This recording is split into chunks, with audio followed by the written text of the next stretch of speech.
দেখো hi guys, আমাদের পিমের ডিম সাফ হয়ে গেছে। এবার রেডি, এবার শুধু মাছ ধরা ইন্তজার।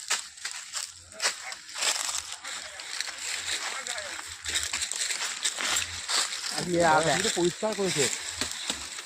মুড়ে দাও মুড়ে দাও মুড়ে দাও। হ্যাঁ মুড়ে দাও মুড়ে দেবো। হ্যাঁ হ্যাঁ এই বাঁধ ভিজা সাফ করেছে। ডিম বালারা করে না।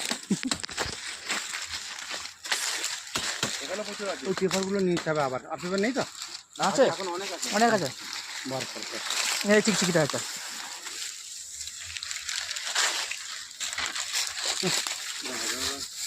আরে হাতে করে পাতাগুলো ই করি।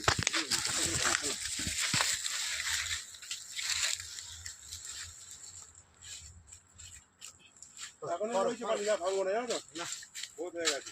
সাকসেস হয়ে গেল বল। ওটাতে কতটা হলো? এটা একটু কম আছে। হ্যাঁ ওই এটাই বেশি আছে।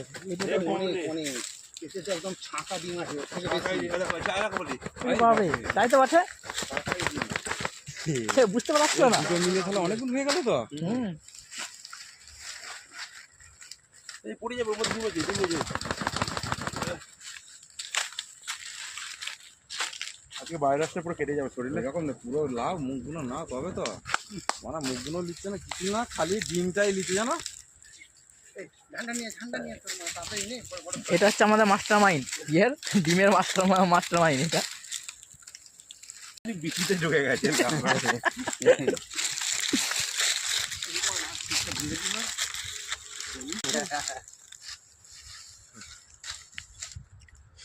সোজা দিয়ে উপরে উঠে পড়ে, সোজাটাও জায়গা না, যেটাতে এসছি ওটা দিয়ে পড়াবে। এটাতে সিধা রাস্তা আছে। দেখেছি পাঁচিল আছে, লম্বা একটা ইয়ে আছে। এইটা দিয়ে তো আগে নামা হবে।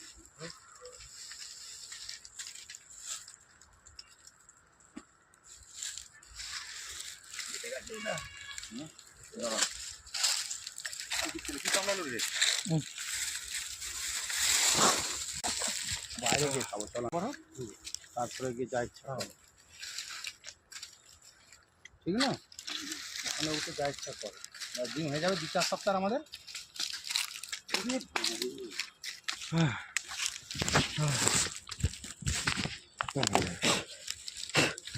পালিস ওই ডিমটা না ফ্রিজে রেখে দাও। তুমি যে ডিমটা নিচ্ছ এটা হয়ে যাবে আমাদের। তুমি তো ব্যবস্থিতভাবে রেখে দেবে। মানে এটা এই ডিম দেখেছো চাল ভাজা পুরো হলো। সেটাই তো। যা বড় বড় না, যদি কাটা বড় বড় বাঁশটা মজা আছে। ভালোই ভালোই ডিম আছে। থাকলে পরে আবার ভুঁচা মেরে দেখা হতো।